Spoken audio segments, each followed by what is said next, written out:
राष्ट्रपति चुनाव का प्रचार जोर शोर से चल रहा है।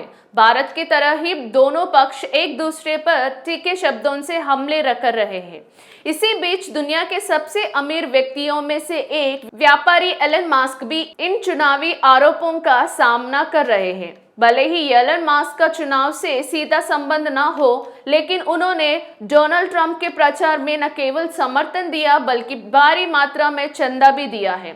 अंतर्राष्ट्रीय मीडिया के अनुसार ट्रंप के लिए प्रचार अभियान में मस्क ने हाल ही में 500 करोड़ रुपए और दिए हैं, जिसे फेडरल इलेक्शन कमीशन ने उजागर किया है। रिपोर्ट के मुताबिक ट्रंप के समर्थन में मस्क अब तक कुल 1109 करोड़ रुपया खर्च कर चुके हैं। केवल चंदा देने तक ही नहीं सीमित नहीं रहे, मस्क ने ट्रंप के समर्थन में व्यापक प्रचार भी किया है। उन्होंने फिलाडेल्फिया में ट्रंप के समर्थन में एकल प्रचार अभियान चलाया और ट्रंप के प्रचार के लिए $75 मिलियन का योगदान देते हुए एक राजनीतिक कार्रवाई समिति बनाई। विशेष रूप से चुनाव को प्रभावित करने वाले स्विंग स्टेट्स में ट्रंप के समर्थन में भारी खर्च कर रहे हैं। कहा जा रहा है कि मस्क मतदाताओं को ट्रंप के पक्ष में करने के लिए प्रलोभन दे रहे हैं।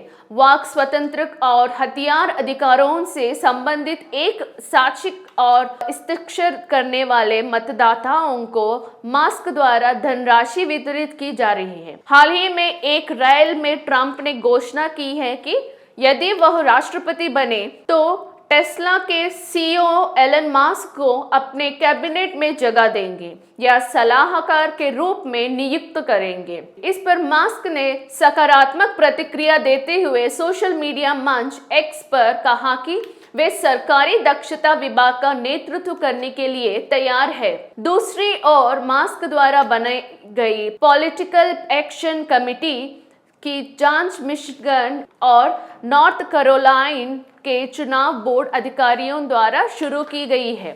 इस कमेटी पर मतदान जानकारी के दुरुपयोग के आरोपी लगे हैं।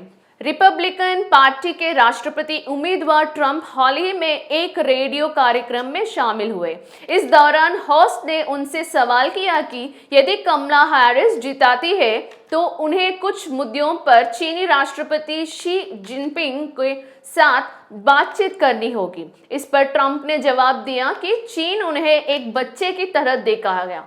ट्रंप ने टिप्पणी की कि चीन उन्हें ऐसे चॉकलेट के साथ बच्चे की तरह देखेगा जैसे किसी से भी चीज छीन ली जाए। उन्हें यह भी समझ नहीं आएगी कि क्या हो रहा है। एक ग्रैंड मास्टर और एक नाइसिकिए के बीच शतरंज का खेल कैसे होता है, ठीक उसी तरह की बातचीत होगी। ट्रंप ने कहा कि यदि कमला हैरिस को 4 साल और सत्ता में रहने दिया गया तो वे जनता की जेब पूरी तरह खाली कर देंगे।